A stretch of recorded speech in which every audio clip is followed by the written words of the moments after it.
almost broke my arm and lost my job. And Donovan took me in, and same way with the apartment complex manager. I'm trying not to name too many names here. She didn't get the whole story until it was too late. Neither did Donovan. He didn't get the whole story until 6 months pretty much had passed, and we finally were able to get Michael back. I had tried going to the police, to the FBI, to the sheriff's department, CPS. I have pictures, videos of his house where there was computer parts and plastic and stuff, and where he was keeping Michael in a playpen all the time. Michael didn't know how to crawl. He was almost a year old. He didn't even know how to crawl yet.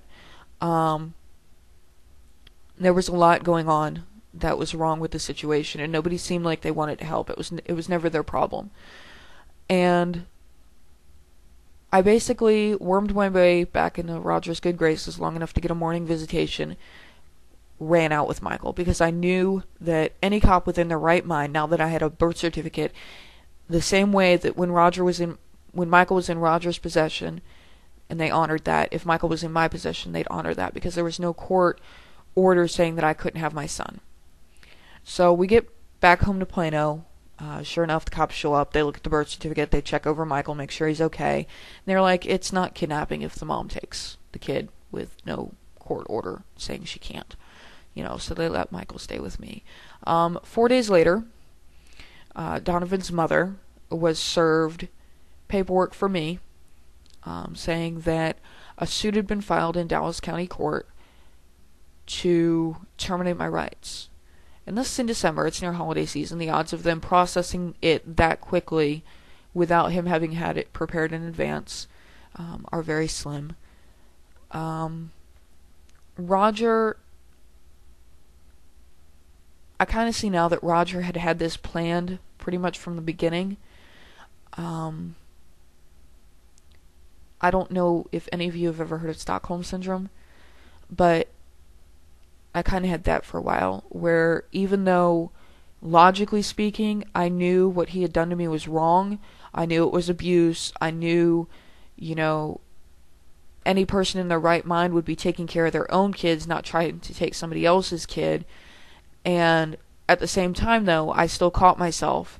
I didn't even catch myself. Donovan caught me, still defending him, still, well, Roger says this, well, Roger says that, and it was pointed out to me that that's how I was behaving, and people kind of tried to, to help me out with counseling and stuff, and I wasn't ready for it yet, but that's how the whole thing started. Roger was able to file under a clause in Texas that was meant for grandparents, where if you have a child for 6 months, you can file for custody of that child. Roger is trying to get my rights terminated. During the course of the custody the custody battle, Roger was convicted of domestic violence against me, which means that he will never have possessory conservatorship of Michael. He will never be allowed to have Michael living with him. Unfortunately, the problem is he might be allowed to have visitation for the next 17 years, 16, 15, 18 minus 3, 15 years. So, Roger's not the father. We were never married. He's no ties to Michael whatsoever. He blackmailed me into signing this paperwork, and he forced his way into the court by using an a really old law, antiquated law. And nobody that has any sense of morality understands how he's been able to get this far.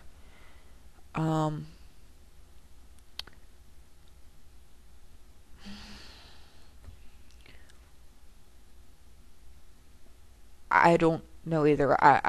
I'm in the situation, and I look at it, and I just go, there's no way. In any other state, except for ass-fuck Texas, please pardon my French, he would never have been able to go this far. and it would have been thrown out a long time ago. I know that when I look at myself honestly, I'm not the best parent. I'm very forgetful. I have a hard time waking up in the morning. I try very hard to not let that affect my care for Michael, but sometimes it did. And I always had somebody, that was able to cover for me. Michael's care never lapsed, but Michael wasn't always getting his care from me. And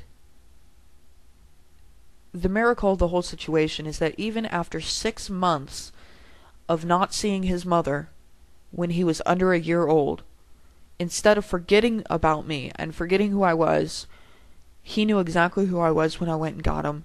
He wouldn't let anybody feed him for 2 weeks except me. He wouldn't let anybody touch him. He wouldn't let, he would sit on my lap and just stare at me and touch my face and double check that I wasn't a dream, and most children his age can't even comprehend the concept of a dream, let alone, remember their parents after 6 months of not seeing them.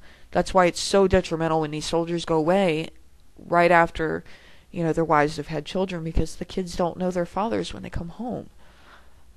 And the real problem is that Michael is so intelligent. He's very smart. And when he got back in my household, he made a lot of progress. And then the court reversed their decision that he was okay with me and put him with Roger for a month and a half. And he lost all of it. All the words he'd learned how to use. He wasn't crawling anymore, standing up. And I've watched Michael, just from trauma, seesaw back and forth in his development.